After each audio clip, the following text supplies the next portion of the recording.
Everyone loves the unexpected, especially when it happens to someone else. The everyday bloopers and blunders of our favorite sports stars, movie legends. I can't remember the line. Presidents, princesses, and our neighbors. From the time Thomas Edison first cranked his movie camera more than 100 years ago, to the personal videos we now shoot every day, it all adds up to a classic collection of unexpected comedy, bloopers, blunders, and best intentions gone astray. The best of the 20th century.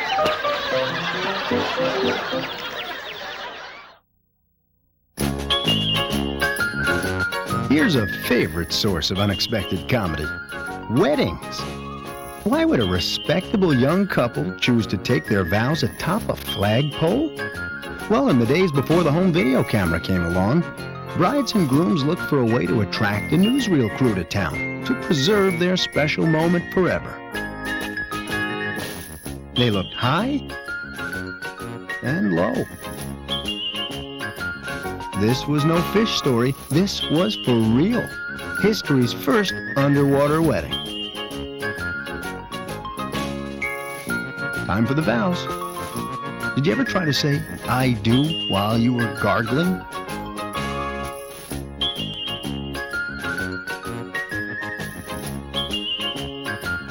How times have changed. This spirit of adventure, this daring do, may not be seen again. Will our kids ever reach the nuptial heights of yesteryear? Oh, yeah.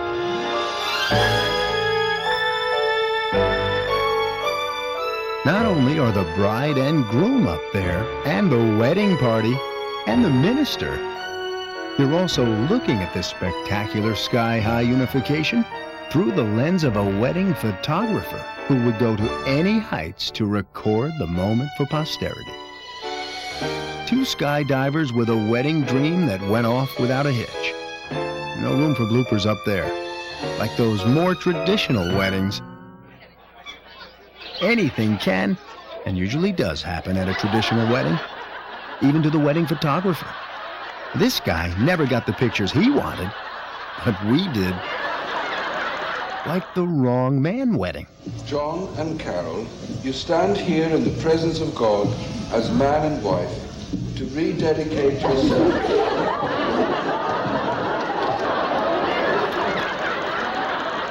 Or a series of premature wedding trips. Is there anything you particularly want?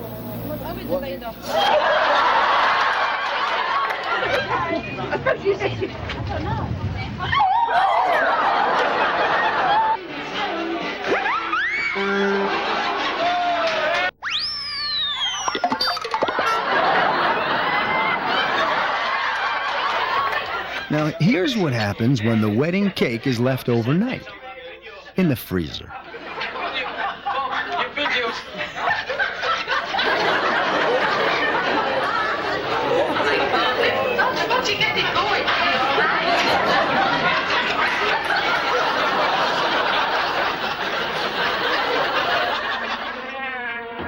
This wedding had an uninvited guest. Must have been on the B list.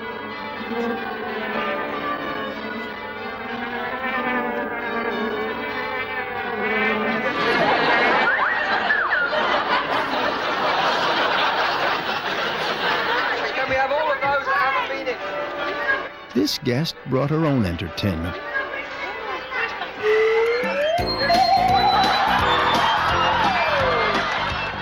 Hats off to the groom and to the bride.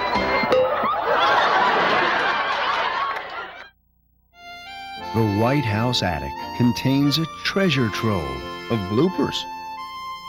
Mistakes of the mighty. The Fords gave us a few. Mrs. Ford. How are you enjoying Kansas City and the convention? Very much so, until I just tripped. Nancy Reagan contributed a whopper at the 1980 Republican convention.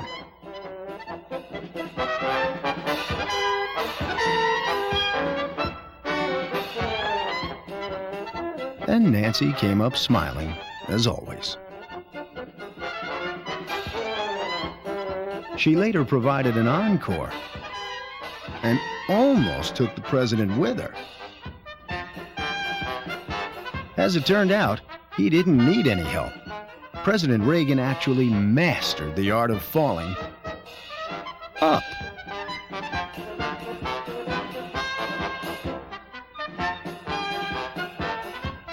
And Bill Clinton carried on the tradition. And watch how careful he is not to trip on his first presidential visit to church. Almost made it. It all started with my mother. Bill's mom, Virginia, picked up on Nancy Reagan's flair for the fall.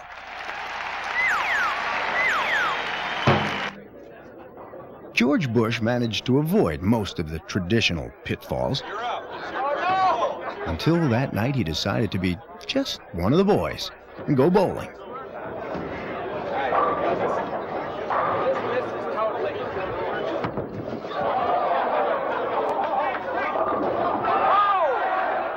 Here's the instant replay.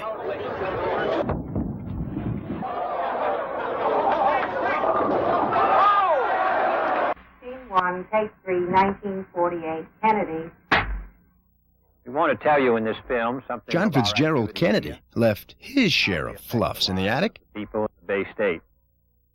Washington is the nerve center. Washington is the. JFK grew up a Harvard man who would later turn the tables on Yale when the Elis awarded him an honorary degree in 1962. I am particularly glad to become a Yale man because as I think about my troubles, I find that a lot of them have come from other Yale men.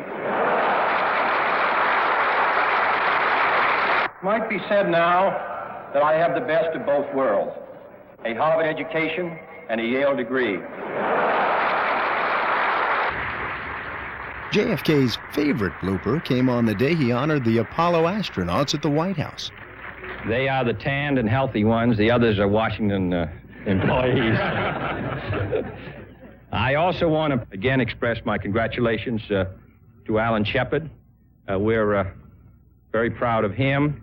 Watch President Kennedy's not-so-deft handling of the Congressional Medal of Freedom. And who bears great responsibilities in this field, the members of the House and Senate Space Committee. And his smooth recovery.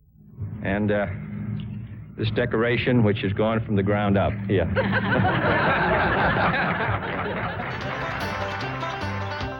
Richard Nixon had his ups and downs, but his sense of humor was a winner. Here's a couple of Nixon classics. First, a Grand Ole Opry yo-yo lesson from Roy Acuff. Now, Jerky Bay.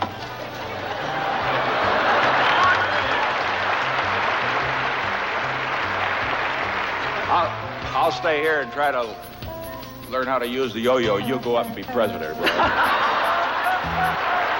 There is no place in the world that anybody ever had a head of state play the piano while they sang a song. Would you? President Nixon played a strong piano, as Pearl Bailey soon discovered. Anything you play, I know.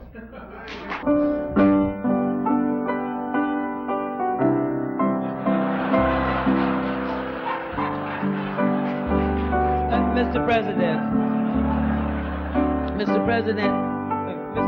wait a minute. Mr. President, may I ask you? Mr. President, may I say one thing? I wanted to sing a song. I don't want to ride a horse. I'm especially happy that Vice President Agnew is here today and that you recognized him. Bob Hope, the master of unexpected comedy. As Spiro Agnew learned, what politics are just amazes me, some of the snide things they said, the other side, when he was being elected. I remember they said that one time one of the fellows said that the Agnew Library burned down and destroyed both his books. One he hadn't even colored yet.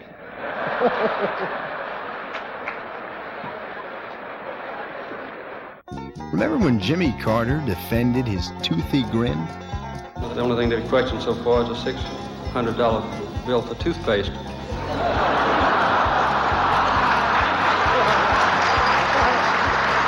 Tonight,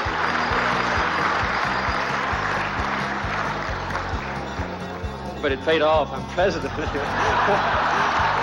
Will the change in his hair part? This change from right to left is only for the primaries. And then for the general election, right down the middle. Thank you. And then there was the day when Nancy Reagan forgot. Oh, let her tell it. And tell you in person, we love you.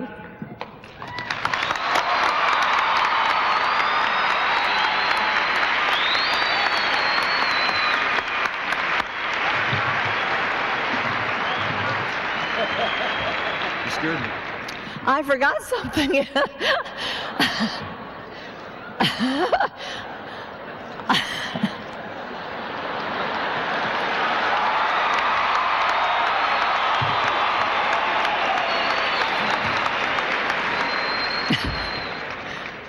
I was supposed to introduce my roommate.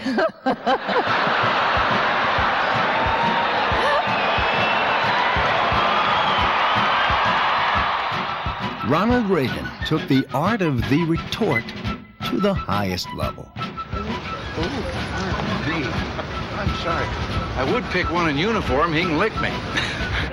Did he think his ratings would suffer when Gorbachev was riding a new wave of popularity?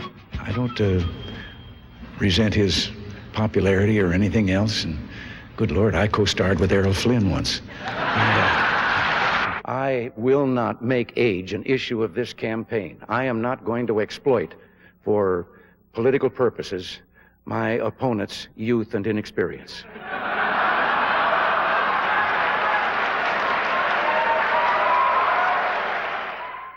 Been said that politics is the second oldest profession. I have learned it bears a great similarity to the first. Now, I've been told that this is all off the record and that the cameras are all off. Is that right? Huh? I was told that because I've been waiting years to do this.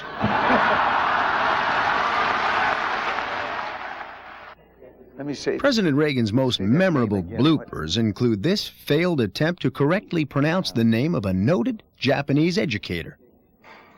Masayasu Okamura. Okamura, yes. Okamura. Masayasu Okamura. All right. Now, and they're not going to pick up. I'm going to have to do it all over again. Recently, I received a letter from Masayasu Okamura. Oh, damn it.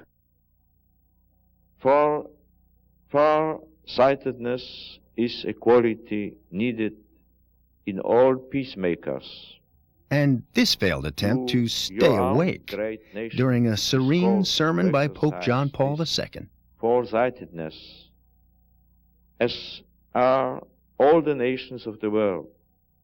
This quality enables leaders between nations are greatly affected by the development issue. Princess Di must relish the moment when she sees the opportunity to christen her prince with a trick champagne bottle. The split before the split. As for new relationships, here's our favorite. Poland's hero of solidarity, Lech Walesa, mastered the art of the welcoming kiss with this young lady. He enjoyed it so much, he used his goodbye for an encore.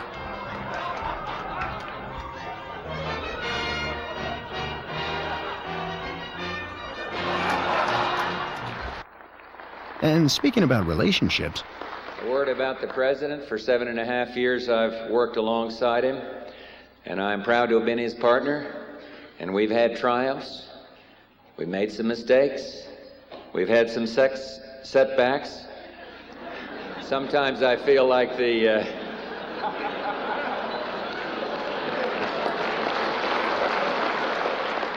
Don't tell your teacher. Swamps have a thing that kills people. President Bush loved the moment when a little boy found it difficult to believe that this fellow, just chatting with him, was the President of the United States. There is nowhere else. Are you really the President? Yeah. Yeah. Didn't you know that? What'd you think, I was a pretending guy? Did you? Did you really think that? Well, heck, how can I prove it to you? I don't have any ID. Let's see. Let's see if I got an ID. Let's see, I don't think I do. How do I prove it? Possibly. This is very difficult. There's my driver's license. See what that says? B-U-S-H. Bush, George. George Herbert. So you're the President? Yeah. See, I prove it with my driver's license. You believe it now? Президента Соединенных Штатов Америки в Советский Союз, как большое событие. Have you ever heard the expression, something was lost in the translation? Мирового порядка. Really wide spectrum of issues. И я должен сказать, что я нахожусь в затруднении большом. It's kind of difficult for me. I haven't heard a word you've said. Не слышал ни слова, что вы сказали. I guess I'll have to repeat from the very beginning what I've said in that case. He understood that. One of Dan Quayle's least known moments of unexpected comedy was one of his best. That there would be no problems between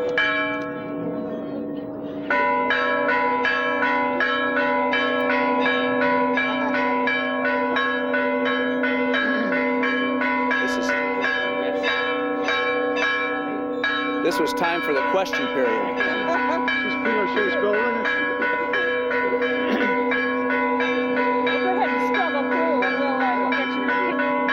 Sorry, folks.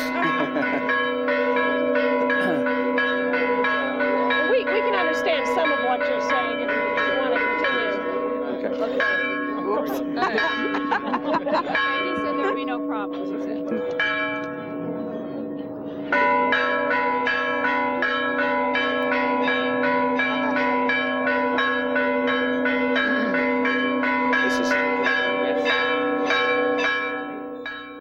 President of the United States!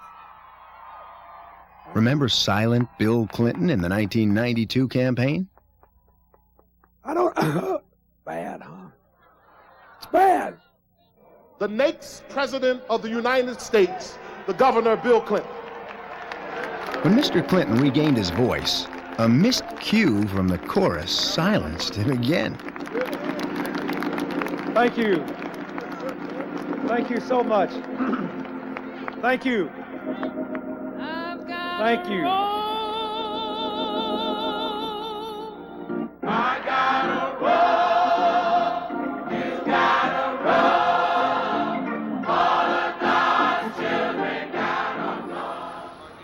When Al Gore masqueraded as a reporter in 1992, Bill Clinton had an answer to whether or not he had made any mistakes so far. I did. I made a mistake on my running mate, and I'm trying to figure out how to get out of it, but I can't.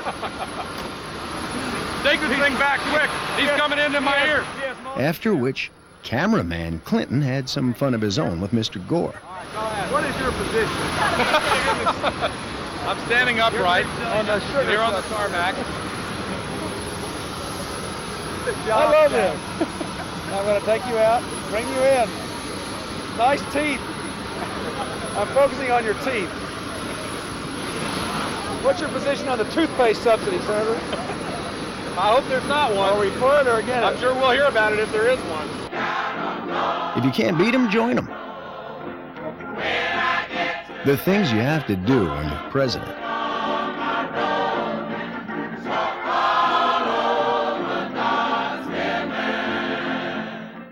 To conclude Mistakes of the Mighty, we've got to go back to the 1940s. First, to Bess Truman in her first official act as First Lady, attempting to christen an Army airplane in 1945.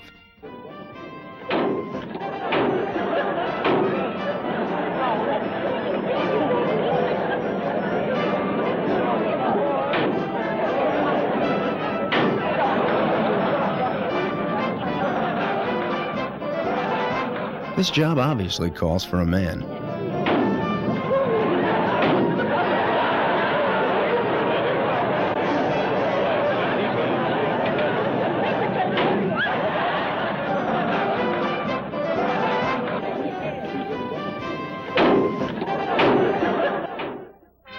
In 1948, Bess Truman's husband Harry ran for re-election and provided us with the political blooper of the 20th century.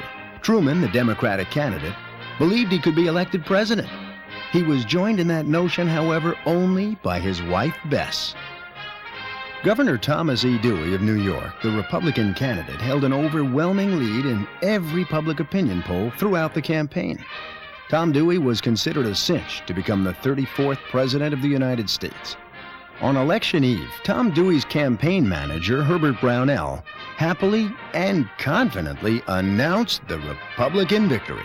We now know that Governor Dewey will carry New York State by at least 50,000 votes and that he will be the next President of the United States. The Chicago Tribune also made a slight miscalculation. Harry Truman had the last laugh on them. And on H.V. Kaltenborn, the most famous political reporter of the day, who prematurely put Mr. Truman out to pasture. H.V.'s famous voice was as familiar at the time as Jimmy Stewart or Humphrey Bogart. H.V. reported that night, "Mr. Truman will be defeated by an overwhelming majority." At a post-election dinner in Washington, President Truman offered his unforgettable send-up of Mr. H.V. Kaltenborn. And Mr. Kaltenborn was saying, well, the President is 1,000,000 votes ahead in the popular vote. We have yet to hear.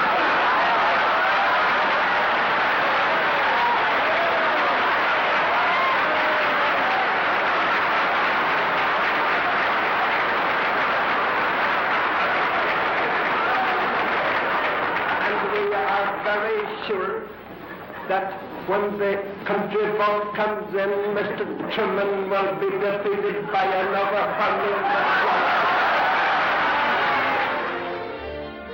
Dewey defeats Truman, the political blooper of the 20th century. Never before, and not since that day, have we seen so much egg on so many famous faces. Did you ever hear the one about the part that got away? Well, here's a little hidden history about what might have been. Shirley Temple was, and perhaps still is, America's favorite little girl. Shirley could do no wrong, and on screen she did no wrong.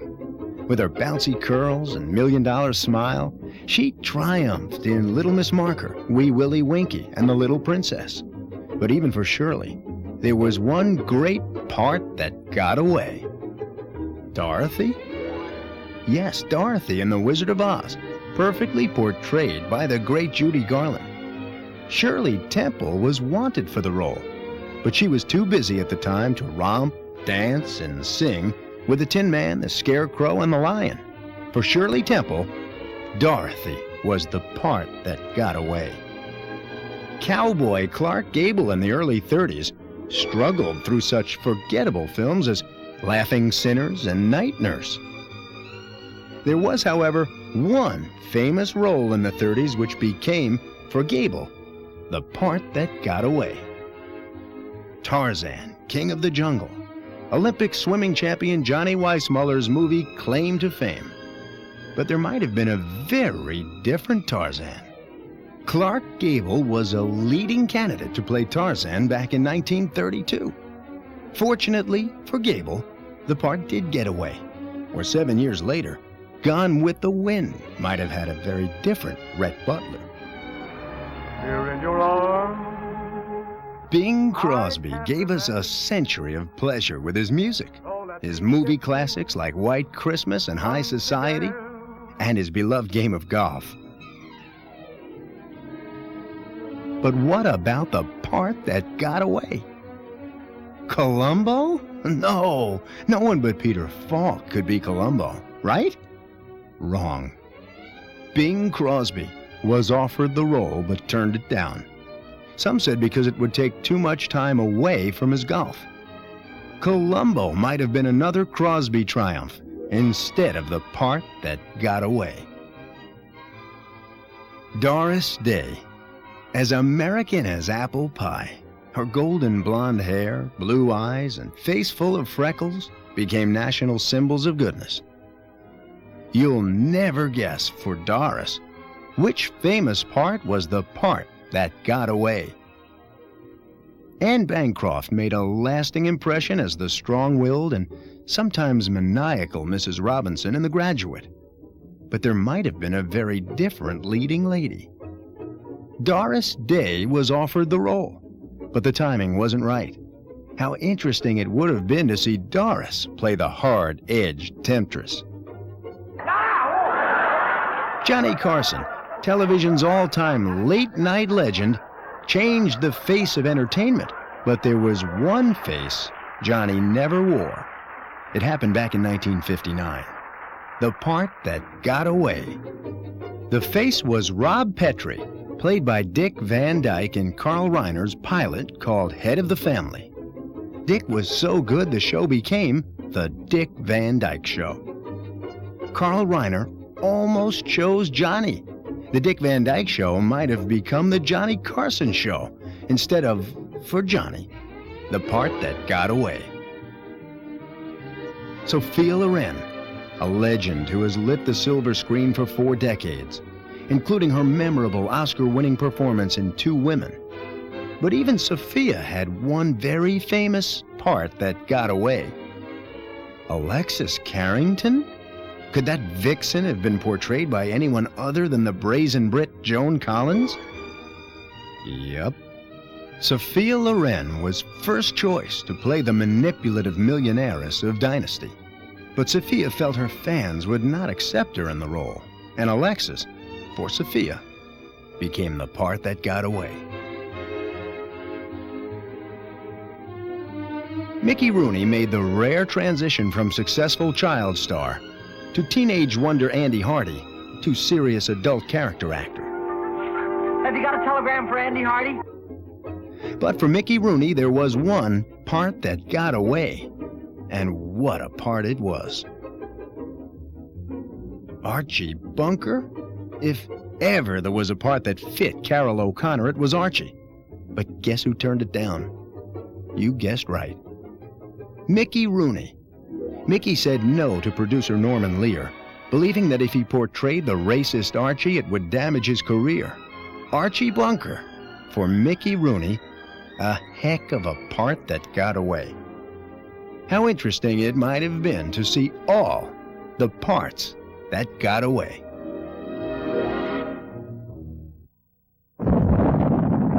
Men and women have been reaching towards space since the beginning of civilization, on a bumpy road full of unexpected comedy.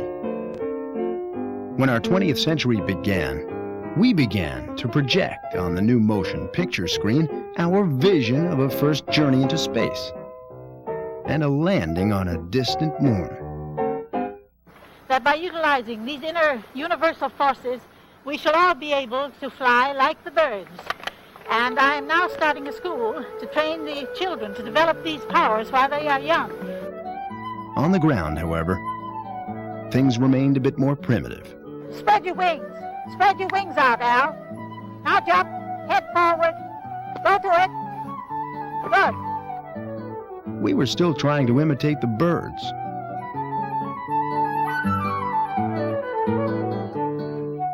Occasionally adding a bit of power.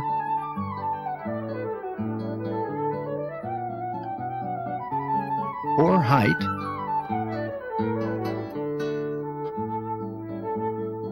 And even more height.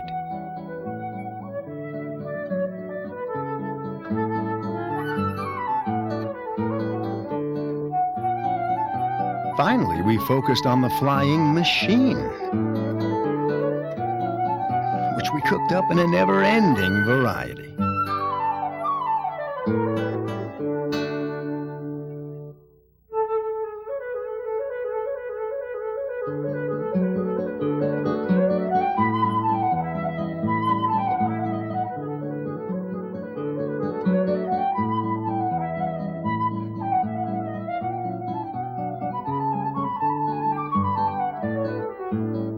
The rocket was the final step in our quest for space.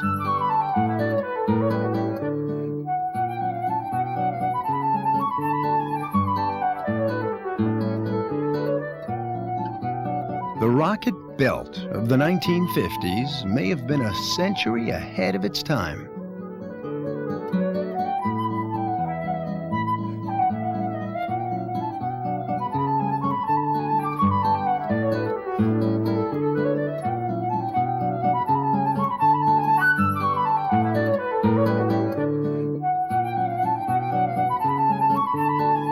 But it was the rocket ship which would finally take us into a new dimension. Eventually. Technology has certainly advanced. And as a matter of fact, so has the comedy. Like eating gelatin in space. In space, I eat like I do underground. Right. So did Doc. So did I. Floating candies are fun. Physical demonstration on orbit of the fact that things really are weightless. That's how the crew was rewarded when we did something properly. Rick would release another handful.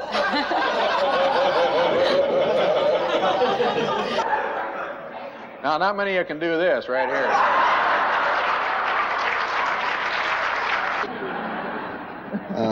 Dave did flying saucers around the moon. He's a real chap. Putting the jacks here, there was constant danger of massive explosions if the ball came back in the wrong place. The straightforward sort of paddle ball operation is much slower, and it's much easier. This one is a little tougher. In space, what do you expect it's going to do? Well, with a little help from the doctor, sure enough, it falls out. These first journeys in space will seem primitive to our descendants. But as those pioneers of flight might have said, that's the price of progress.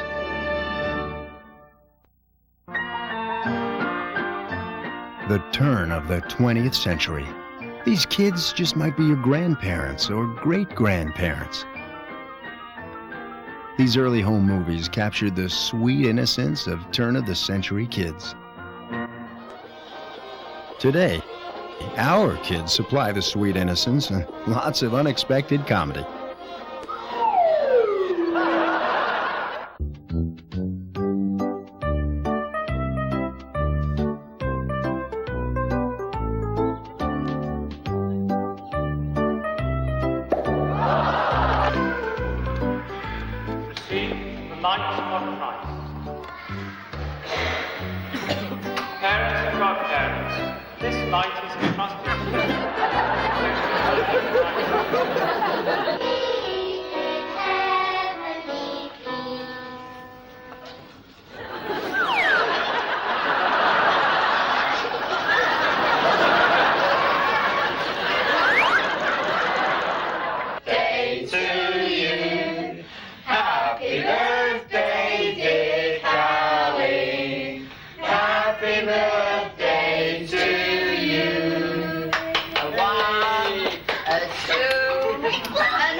Did Mom or Dad ever take you on this spin?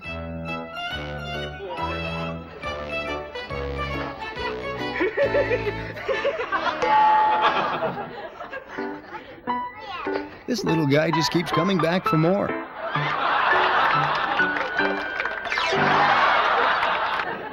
So does this young lady.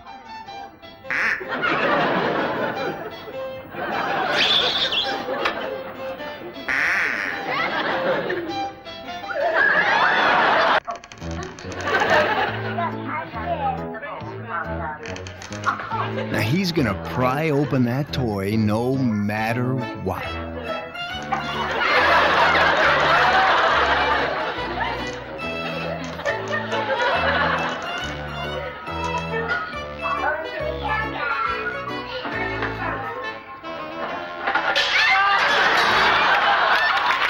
Then there are those other kind of kids.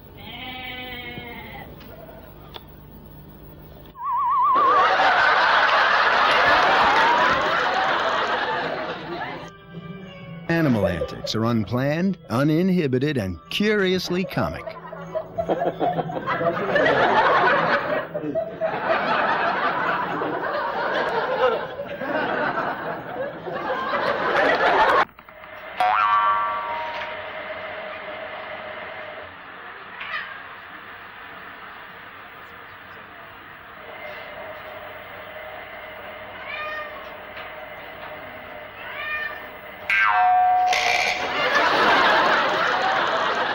Jazz the cat, who belongs to the Fry family in Chiswick in London.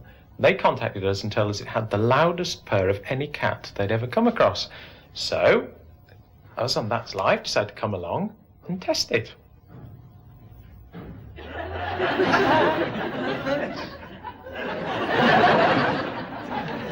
As you can hear, it's one of the loudest cats. Take one. Loudest cat in the world. And was also a wrestler. You take one. Anywhere. And it certainly doesn't want... Oh, God! Now, if you have a cat that's as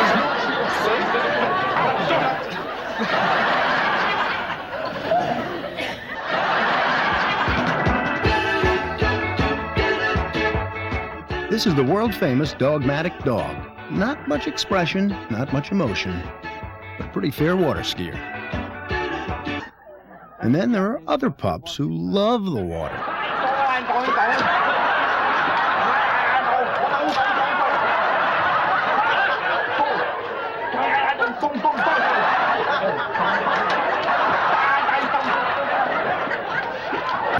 Hey, hey, skip to the loo. Here's a truly remarkable dog who can jump rope with the best of them. Skip to the loo, my darling. Hey, hey, skip to the loo. Hey, hey, skip to the loo. Hey, hey, skip to the loo. Skip to the loo, my darling.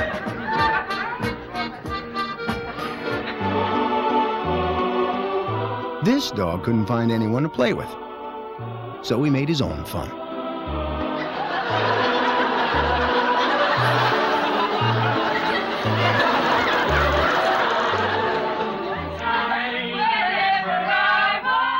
Here's our favorite canine music critic.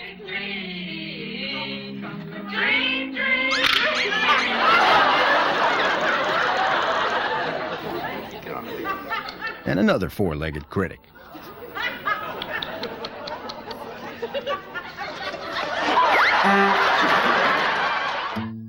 Frogs have just recently entered the new age of improving one's body and mind. I want you to thoroughly relax. Your eyelids are getting heavy. Frog psychiatrists are stressing self-image, something frogs have been lacking for centuries. As the master of myself, I will organize my mind, my body, and my attitude into a wealth of triumphant living. It's truly time for the frog to become the prince. And just when you think you've seen it all, along comes Buddy, the driving dog.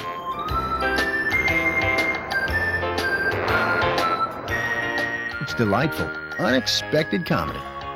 as long as you don't encounter Buddy for the first time, zooming past you on the other side of the highway. Now, Buddy, I want you to back it up. Back. Back it up. Back. Way back.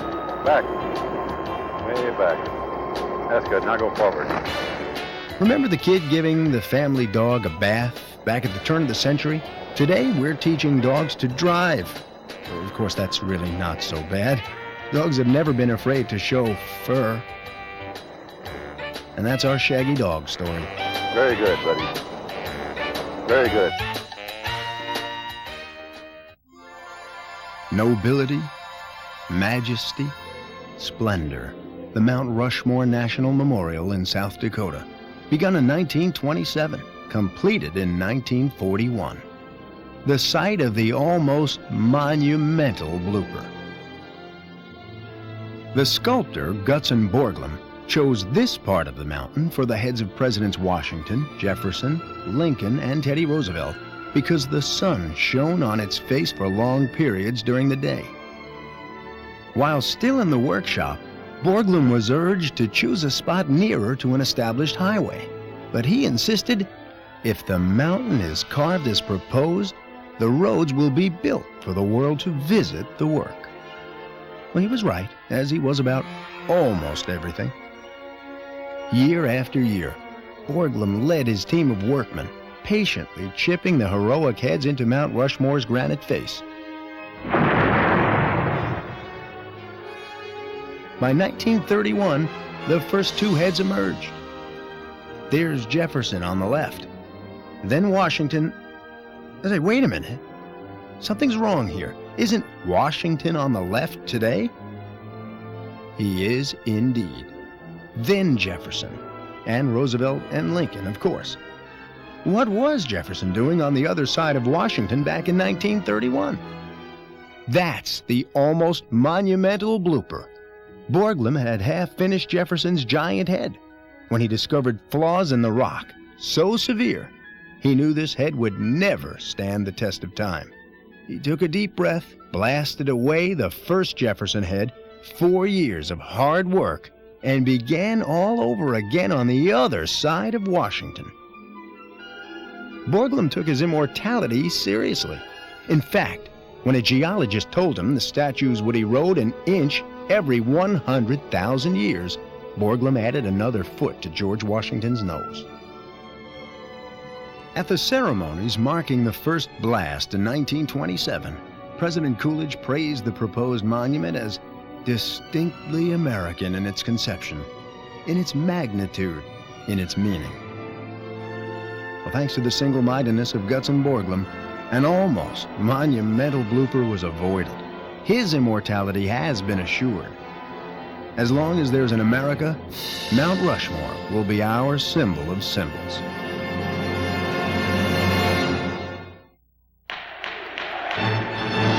Each and every day, new laws are developed and argued over to create the best possible rules for society.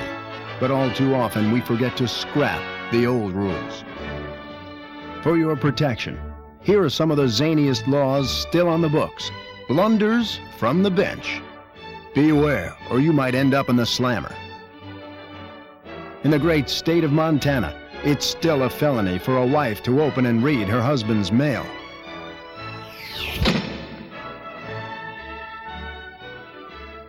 In Pittsburgh, Pennsylvania, the hearth of the nation, it's forbidden to snooze in a refrigerator.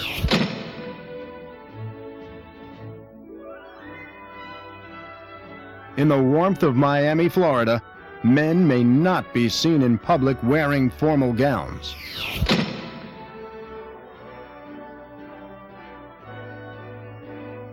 And in California's balmy Baldwin Park, you may not ride your bicycle into a swimming pool.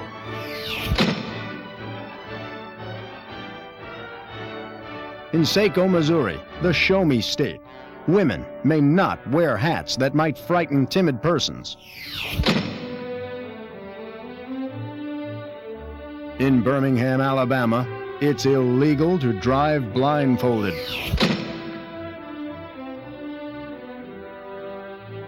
In Trout Creek, Utah, no pharmacist may sell gunpowder to a customer as a headache remedy.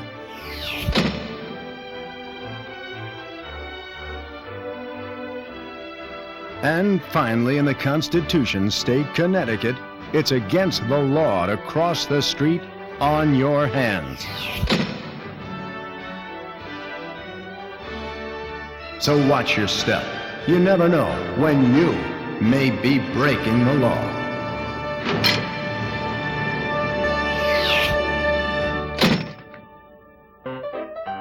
Throughout our 20th century, men and women have been resourceful and outrageous as they dared to be different to capture the attention of the cameras. Here are some of our all-time favorites. 2 locomotives on 1 track. That'll bring the cameras to town. There once was a way to solve this problem. At Coney Island in 1900, thanks to a genius with a 1-track mind, the passengers inside these wonder trains were safe as a bug in a rug.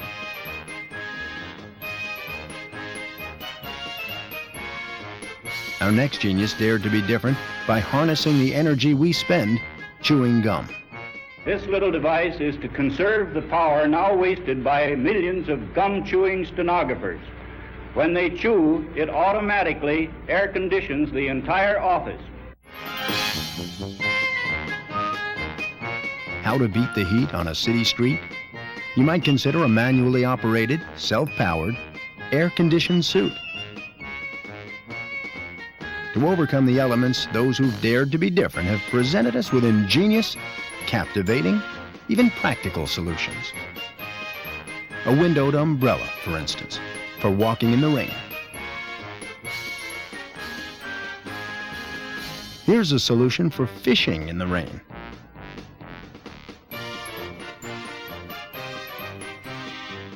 And an ingenious idea for just plain seeing in the rain. And now, the dream of every driver who's ever been squeezed into too little space with too little hope to escape.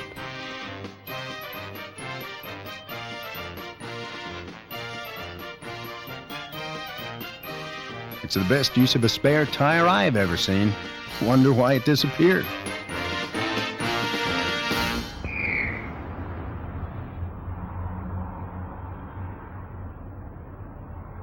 What's the idea of driving backwards?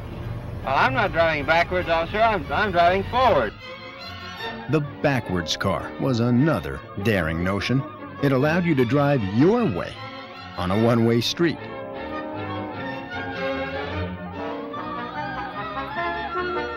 The battery-powered spaghetti fork may have been a little bit too sophisticated. But this low-budget solution to man's eternal problem with the grapefruit could easily be assembled by a kid in kindergarten.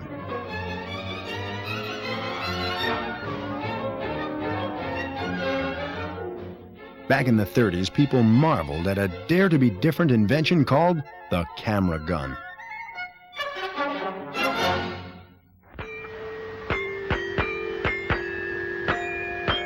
On the other hand, the idea of a xylophonist playing Swanee River with his rifle never quite caught on. Sandow the Strongman was America's favorite strongman at the turn of the century. Professional strong men and strong women have always amused us and amazed us with their dare-to-be-different feats of strength.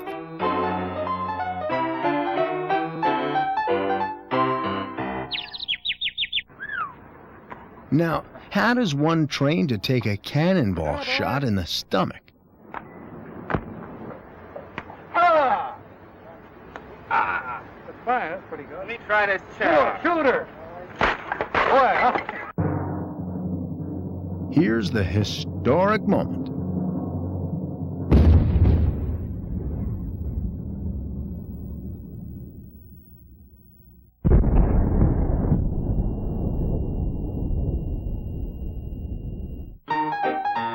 Then there are the elastic marbles, like this flexible fellow, the Harry Houdini of the tennis court.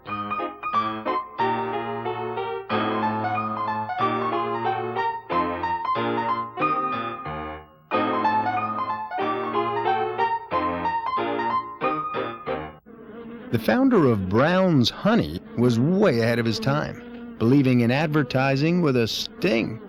They says that God made the bees, and bees make a honey, and Brownie, that's my name.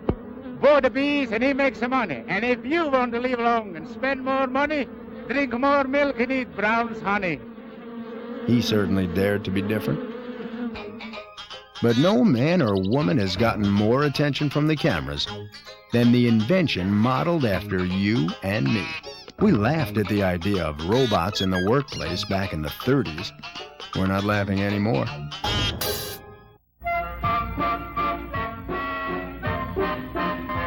In the 1950s, the world's first all-robot band was a huge success in Europe. Their strength was they hit all the right notes, never lost focus, and had no ego problems.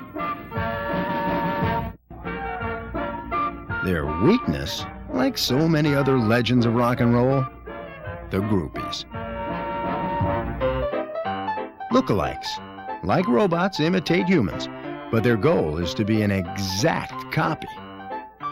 In the early part of the century, just about every town in America held a Charlie Chaplin lookalike contest. This one dared to be different by making it for women only. The winner!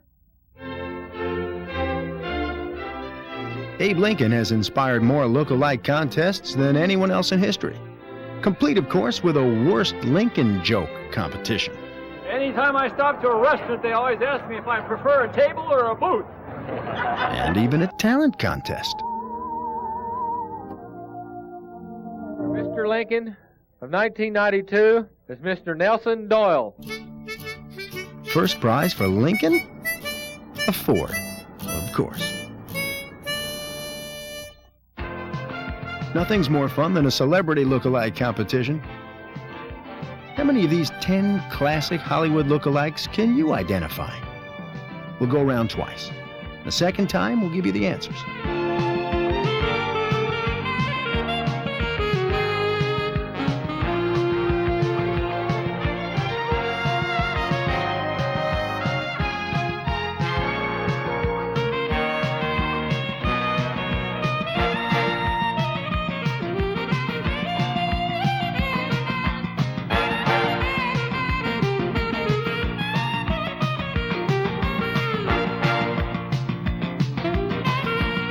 There they are, 10 all-time Hollywood celebrity lookalikes.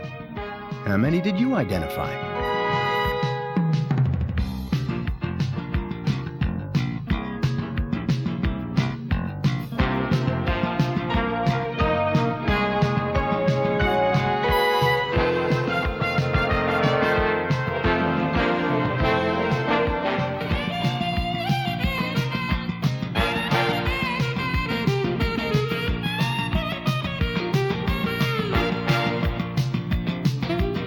A salute to all the unsung heroes and heroines of the 20th century who have dared to be different.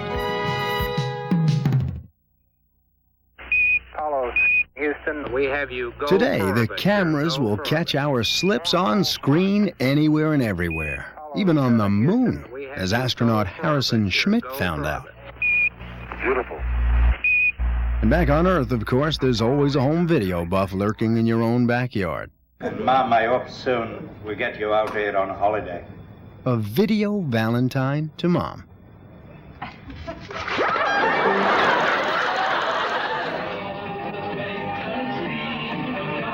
Did you ever have a New Year's Eve like this one, where it took one special moment to make you realize you may have had one too many?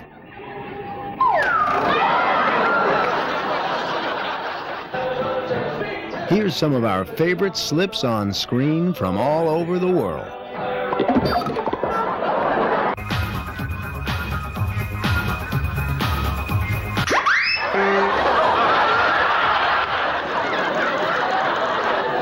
Slips on stage are often funnier than the actual performance.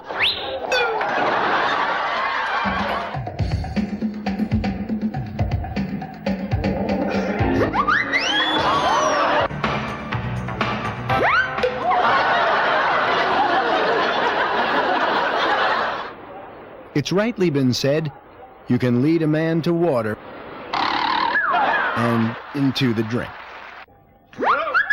You can also lead the ladies.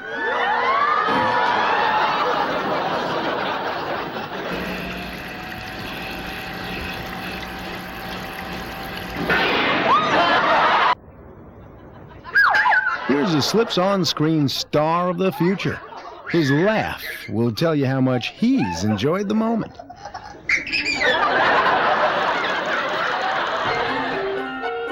Slips on the silver screen include famous faces from many of the most memorable movies of our lives. Go behind the scenes and you'll find lots of surprises, including things you've never seen before. Scene 24, take 2. Take 2 or take a dozen. They're lots of fun. Oh, cut it.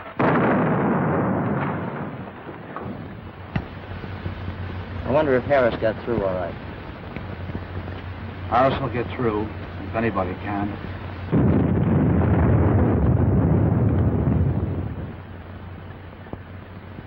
You know what I wish? What? I wish I knew what the hell my next line is. Why, you... Sam, what the hell? Oh, great, for God's sake, cut it! How many zeros do you want me to shoot down today? Oh, I know you're good, but there's no need to be reckless. You know, there are safety rules even in your business. What I mean, Jimmy, darling, is I don't want you to take any unnecessary chances. I mean, you've got to come back to me, Jimmy. I can't get this damn lighter to work. We're at the limit of our Even then, smoking could be a hazard to your health. But the result is we just couldn't hang on long enough. I think we got 2 1/10. I'm not sure, but probably. Oh! Very funny. Got it! You understand, Lieutenant, there's an article of war covering your conduct. Sir, but... Not another word. I'll call headquarters. Give me headquarters. All right, I'll wait. Colonel, nowadays they use the phone the other way around. Cut it, cut it. Ice on your wings. Not so good, son. Not so good. Don't lose your head now.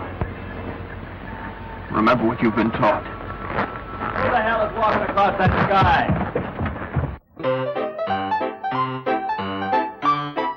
The early legends of the cinema planned their slips on screen. They were part of the script.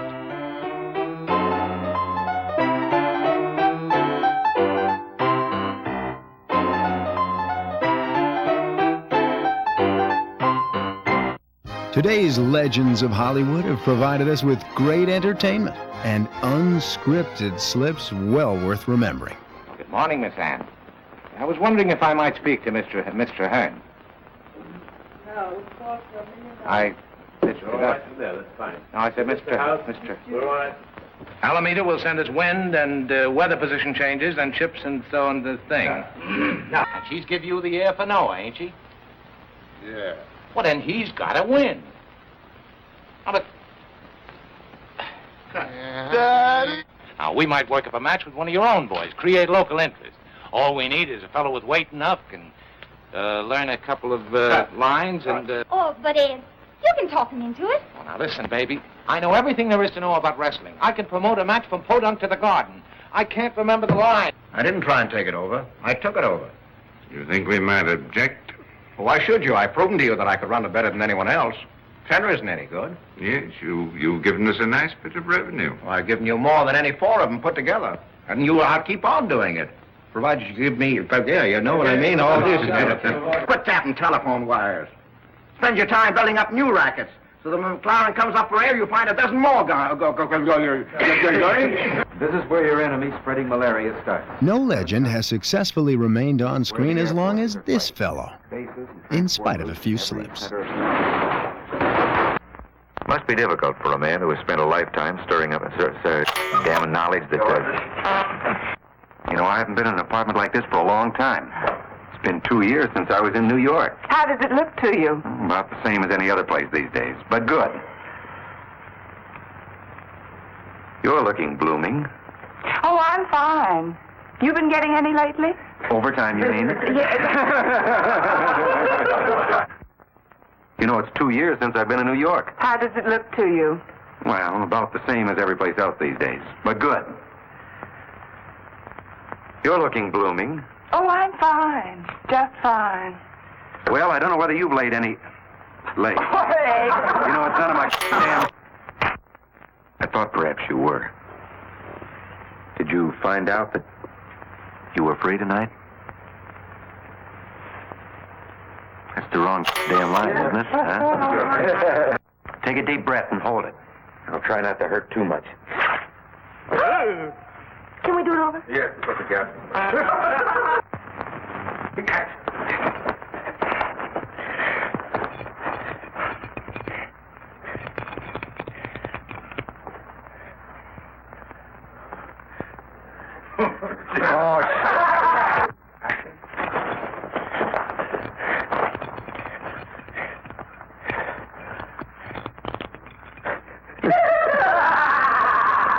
Ladies and gentlemen, now for another special award.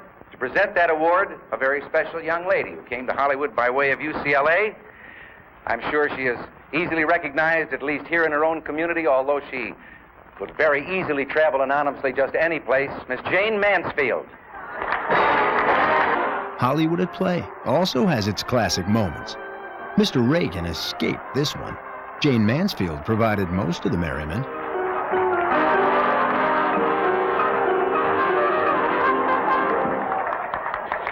Very sweet of all of you. Thank you very much. Now, down to business.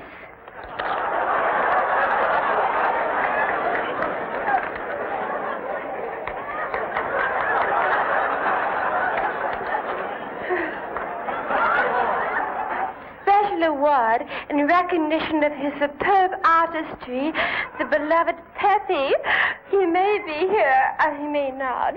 But Peppy had a stand-in, and that's where all the best intentions went astray. Tried to fly here from Tokyo, where his picture Pepe premiered last night, but Mickey Rooney is going to accept.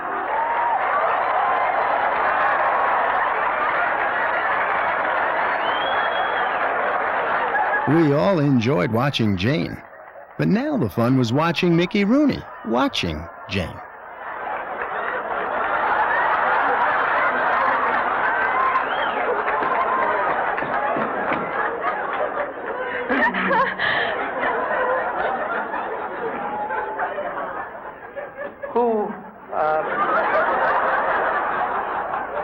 Who wants to be tall?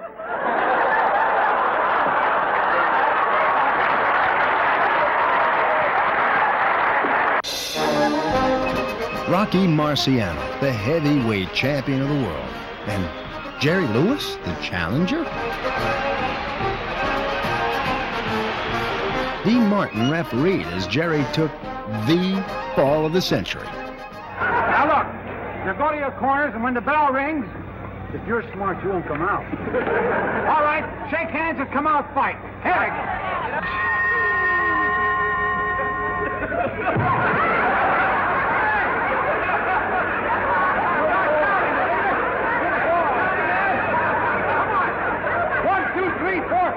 Where's the even numbers? Sports bloopers have become America's favorite slips on screen. America's best in unexpected comedy. Today's $1 million a year athlete is a vision of gracefulness.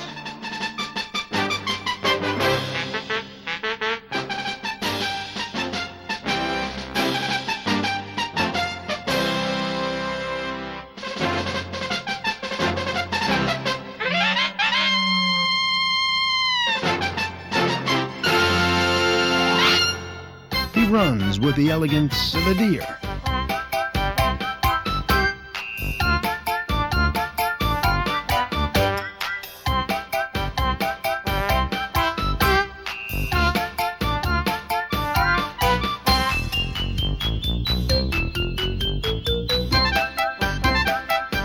He handles routine plays with ease.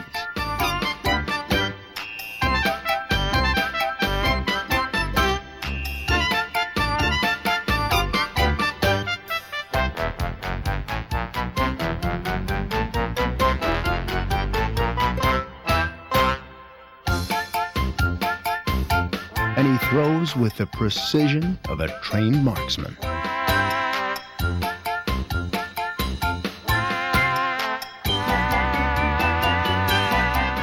He knows the importance of keeping his head in the game.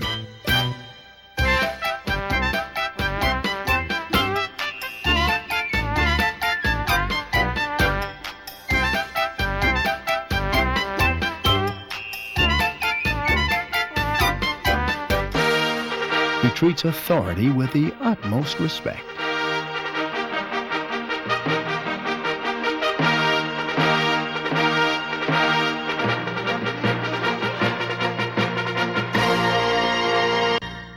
He must always, always play by the rules.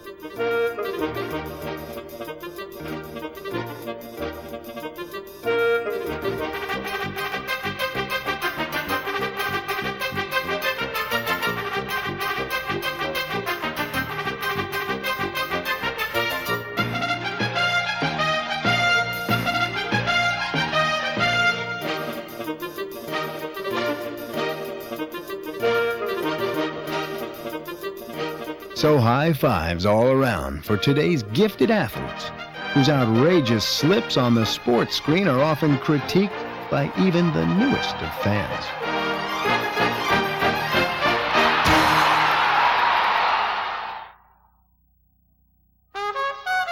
"100 years of unexpected comedy."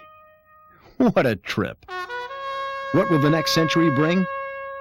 Only one thing's for sure. Everyone will still enjoy the unexpected. Good night, and God bless all of you on the good earth.